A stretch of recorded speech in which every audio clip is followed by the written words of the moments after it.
Ima par pravila koji se moraš pridržavati. Kad kreneš na odredištu, nema zaustavljanja. Izbevaj gužu i ne privlači pažnju na sebe. Evo, tu sam dole i sad kreću.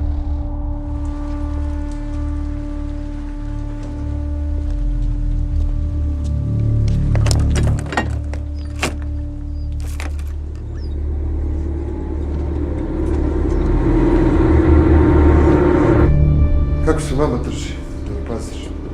Da si to znao bi. Šta misliš da ja volim što nisam? Ne mislim, samo znam da nisi. Kad ideš? Večeras, i to je to. Znam ja put do Beograda. Šta prevoziš? Šta god mi daju, ne pitam. I nije frka.